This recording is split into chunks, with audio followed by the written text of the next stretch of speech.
một tờ vò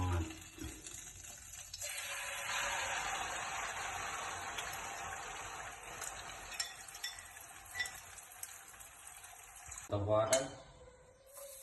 còn có ôn là tờ vò này nên đây trong tàu cho tàu tụi này trong tàu như vậy tà lăng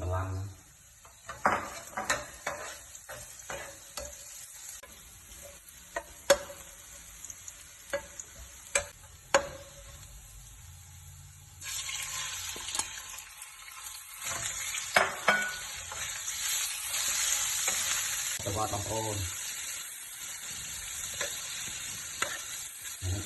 một tuần anh món nó bột rồi mấy bữa đi du ấy lấy cái tụi mình lại cầm áo này cái này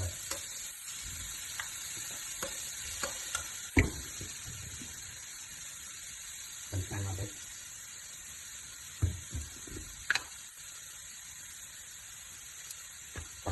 không